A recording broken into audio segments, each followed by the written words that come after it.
This is 7.5, day 1, solving exponential and logarithmic equations.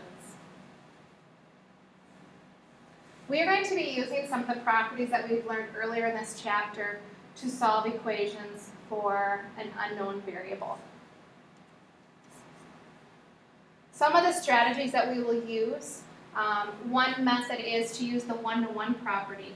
You don't need to write these suggestions down, but I just want to review what some of the properties are.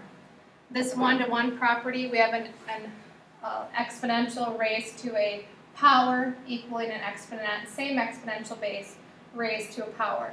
Then these two powers will equal each other. There's also the other one-to-one property. We have a logarithm base A and a logarithm base A, so then x and y equal each other.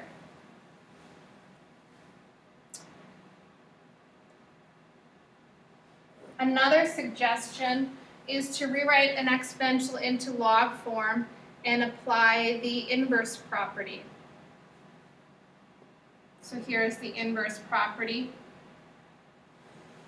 A logarithm base A and exponential base A, so then they undo each other and we're left with just the x.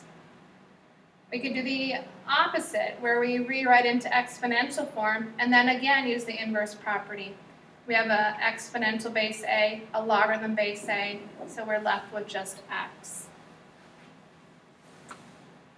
Let's go on to our first example. We want to find out what x is in 2 to the x equals 32. You might be able to just do this in your head, but I want to use a little algebra. So I have 2 to the x equals. Now let's see if we can rewrite 32 so that it is also an exponential number. Well, 2 to the 5th. So the one-to-one property says that if I have the same base of 2, then these powers must equal each other. So my answer then is 5. 2 to the 5th power equals 32. Next example, we have a logarithm x minus a logarithm 4. One of the methods is to combine these two logarithms together because they are both base 10.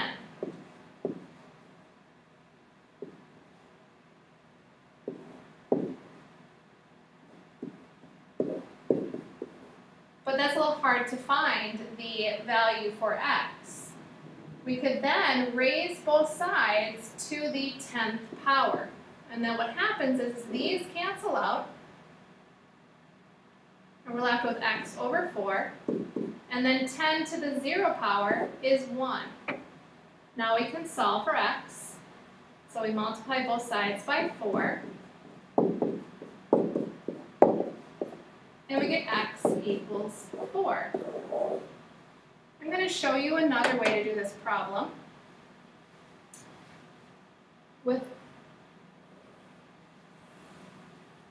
Alright, so here's a different way to do this problem. There's going to be multiple ways. It's one of the things you may like or not like with this chapter. One of the things we can do is we can move this logarithm over to the right side.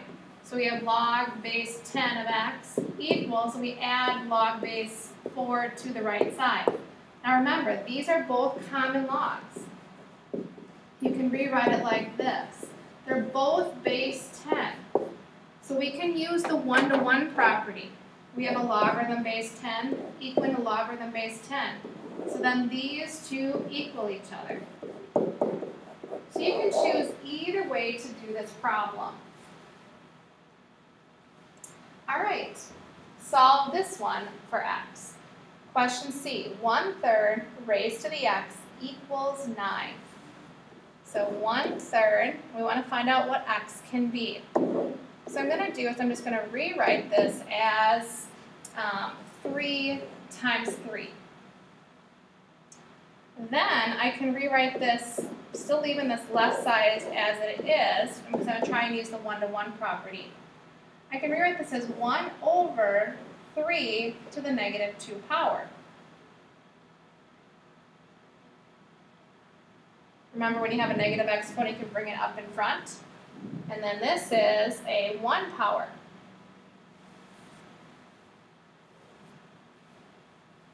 So now I have 1/3 to the x, and I'm going to bring that -2 out here.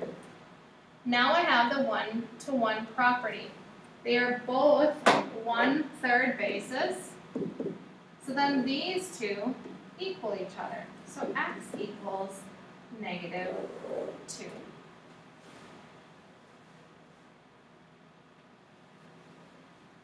All right, 4 to the x equals 6.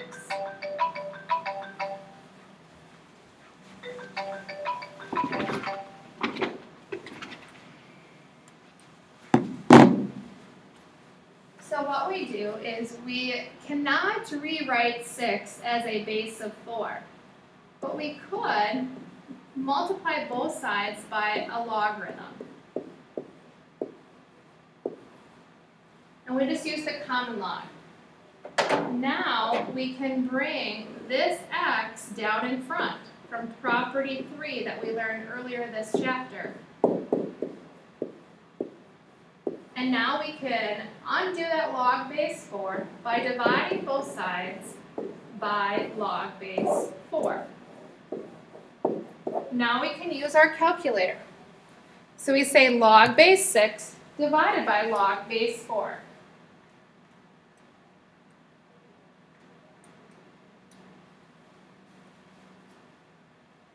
Those are both base 10. So we get approximately 1.29 is the value there. Here's another example. 8 to the x equals 2 to the x plus 6. I'm going to rewrite this left side so it is in a base of 2.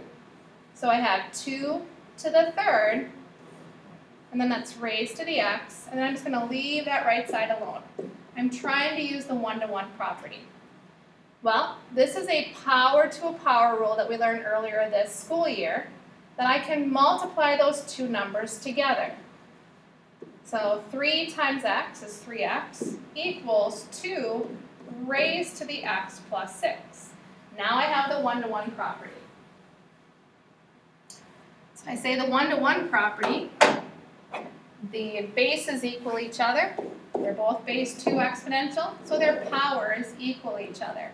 So I have 3x equals x plus 6. And now I solve this equation for x. So I'm going to subtract an x from both sides. 2x equals 6. And then divide both sides by 2. So 6 divided by 2 is 3. Here's another problem. Solve for x. We have a logarithm base 10 of x equals -1. And one of the methods we can do is we can rewrite this to an exponential equation. So my base is 10 raised to the -1 equals x. Well, 10 to the -1 power is the same thing as 1 over 10 to the positive 1 power. So 1/10 is 1/10 or 0.1. Next example, 4 raised to the x equals 72. We can multiply both sides by a common log to bring this exponent of x down in front. So now we can bring, in the next step, this x down in front. So we have x log base 4 equals log of 72. Now divide both sides by 4.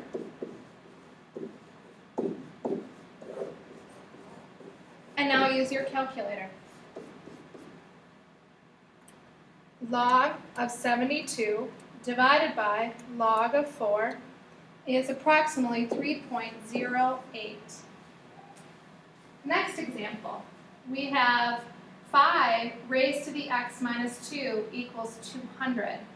Now we want them to be the same base. So you could rewrite 200 to the same base, or you can do the common log of both sides.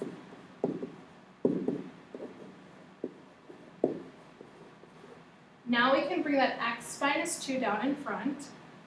So I have x minus 2 in front. Then log base 5 equals log of 200. Then I'm going to divide both sides by log base 5. So I have log of 200 over log of 5. Now just find out what that is. Log of 200 divided by log of 5 is 3.29. I have one step left. I need to remove that minus 2. So to undo the minus 2, we add 2. So 3.29 plus 2. My answer is approximately 5.29. We'll save these next examples for the next video.